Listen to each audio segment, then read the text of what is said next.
بسم اللہ الرحمن الرحیم۔ السلام علیکم، میں ہوں انصر وڑائج اور آپ دیکھ رہے ہیں یوٹیوب چینل کھری بات۔ ناظرین اکرام، سیاسی پیشین گوئیاں کرنے والے پردھان منتریوں نے یہ دعویٰ کر رکھا تھا کہ عید کے بعد بانی پاکستان تحریک انصاف عمران خان کی جیل سے رہائی کو یقینی بنایا جائے گا۔ مجھے تو ایسا لگتا ہے کہ سیاسی پردھان منتریوں کی پیشین گوئیاں اب سچ ہونے والی ہیں، کیونکہ عید کے دوسرے روز اڈیالہ میں مبینہ طور پر بانی پاکستان تحریک انصاف کی ایک پراسرار شخصیت سے اہم ملاقات کروائی گئی۔ ناظرین اکرام، اس ملاقات میں ایک تو عمران خان تھے، ملاقات کرنے والا دوسرا کون تھا اس کی تلاش کے لیے میں نے چڑیا کو بھیجا، کبوتر اڑائے، طوطے کو کہانی کا سراغ لینے بھیجا، مگر سب ناکام ہو گئے۔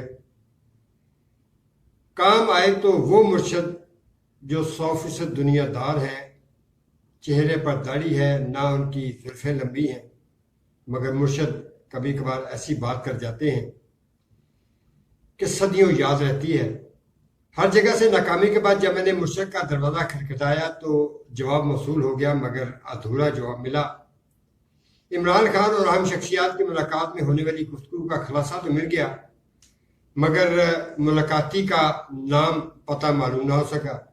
بہرحال ناظرین اکرام، میں بھی اس شخصیت کو ڈھونڈ کر آپ کو بتانے کی بجائے ہونے والی گفتگو پہ چند ہنٹس آپ تک پہنچا سکتا ہوں۔ پہلا ہنٹ تو یہ ہے کہ خان کے لیے اڈیالہ جیل کا تالا کھلنے والا ہے، چابی لگ گئی ہے، صرف گھمانی باقی ہے۔ دوسرا ہنٹ یہ ہے کہ یہ ملاقات عالمی دباؤ کا نتیجہ ہے، اور دباؤ بھی اتنا کہ ملاقات کروانا مجبوری بن گئی۔ تیسرا ہنٹ یہ ہے کہ ملاقات میں ایک ڈیل پر بات ہوئی، مگر میرے کپتان نے ڈیل کرنے سے صاف انکار کر دیا۔ چوتھا ہنٹ یہ ہے کہ سیاست میں نیا کھیل کھیلنے کے لیے میرے کپتان کو کھلی چھوٹ دے دی گئی، حالانکہ اس پر کپتان کے سیاسی حریفوں کو شدید تحفظات کا سامنا تھا، مگر حتمی فیصلہ کر لیا گیا اور ڈیل کے بجائے ڈھیل دینے پر بات فائنل ہوئی۔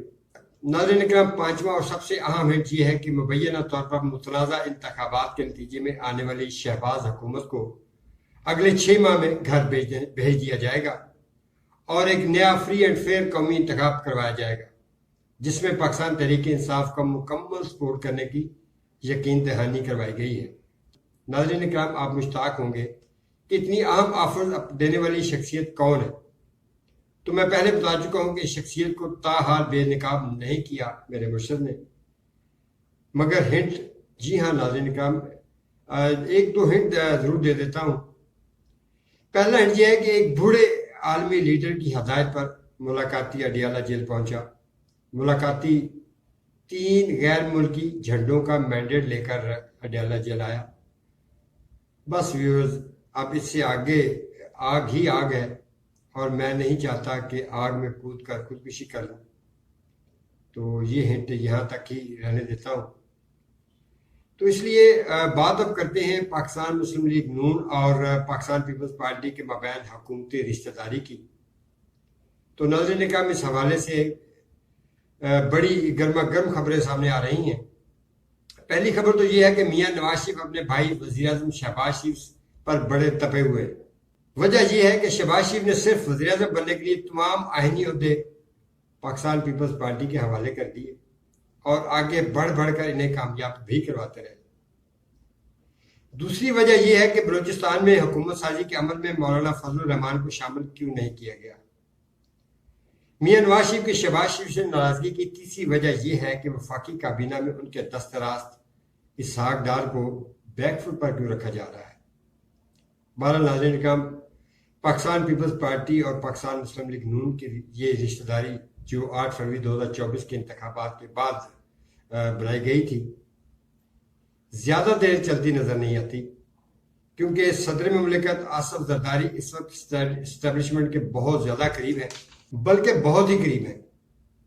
دوسری طرف پاکستان تحریک انصاف اور مسلم لیگ نون دونوں جماعتیں اندرونی بغاوتوں کا سامنا کرنے پر مجبور ہیں۔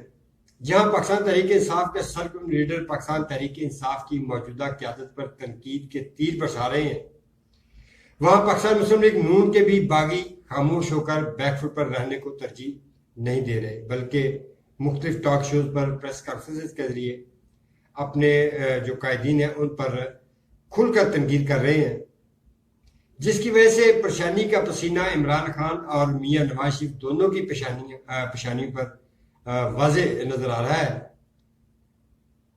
اور یہ بغاوت جو ہے یہ کب تک چلتی ہے؟ تو یہ لگتا ایسے ہے کہ جیسے پاکستان تحریک انصاف کا اگر احاطہ کیا جائے تو پاکستان تحریک انصاف اس وقت ان ہاتھوں میں ہے جنہوں نے جن کی جو ماضی میں جدوجہد ہے وہ نہ ہونے کے برابر ہے، اور مشکل حالات میں انہوں نے پارٹی کی کمان سنبھالی اور عمران خان کی ہدایت پر پاکستان تحریک انصاف کو آگے بڑھانے کے لیے جدوجہد شروع کی۔ مگر جنہوں نے 9 مئی کے بعد سزائیں بھگتی ہیں، جیلیں بھگتی ہیں، پریشانیاں اٹھائی ہیں، وہ آج بیک فٹ پر نظر آ رہے ہیں۔ اسی طرح پاکستان مسلم لیگ نون جو واضح طور پر 2 دھڑوں میں تقسیم ہو چکی ہے، ان میں ایک دھڑا تو ہے میاں شہباز شریف کا اور دوسرا دھڑا ہے میاں نواز شریف کا۔ شہباز شریف کا دھڑا چونکہ حکومت میں ہے اور میاں نواز شریف چونکہ حکومت سے دور ہے، تو اس لیے اس دھڑے کے تمام لوگوں کو بیک فٹ پر کر دیا گیا ہے، اور میاں نواز شریف نے اپنے ہم خیال دوستوں کو جو آگے لانے کے لیے کوشش شروع کی ہے، اس پر میاں نواز شریف کافی غم و غصے کا اظہار کر رہے ہیں، اور صرف پنجاب حکومت جس میں ان کی بیٹی وزیر اعلیٰ ہے اس کا ہاتھ بٹانے کے لیے وہ سرگرم ہے۔ اب سیاسی مبصرین کا یہ کہنا ہے کہ اب عید چونکہ گزر چکی ہے، آج عید کا دوسرا دن ہے، تو عید کے 3-4 دن کے بعد نواز شریف بھی سرگرم ہونے والے ہیں، ادھر پاکستان تحریک انصاف کا سڑکوں پر احتجاج بھی شروع ہونے والا ہے۔ تو دیکھتے ہیں کہ میاں شہباز شریف کی حکومت ان تمام مسائل سے کس طرح نبرد آزما ہوگی۔ تو ناظرین کرام ابھی تک اتنا ہی، اگلی ویڈیو تک کے لیے اجازت چاہتا ہوں، اللہ نگہبان۔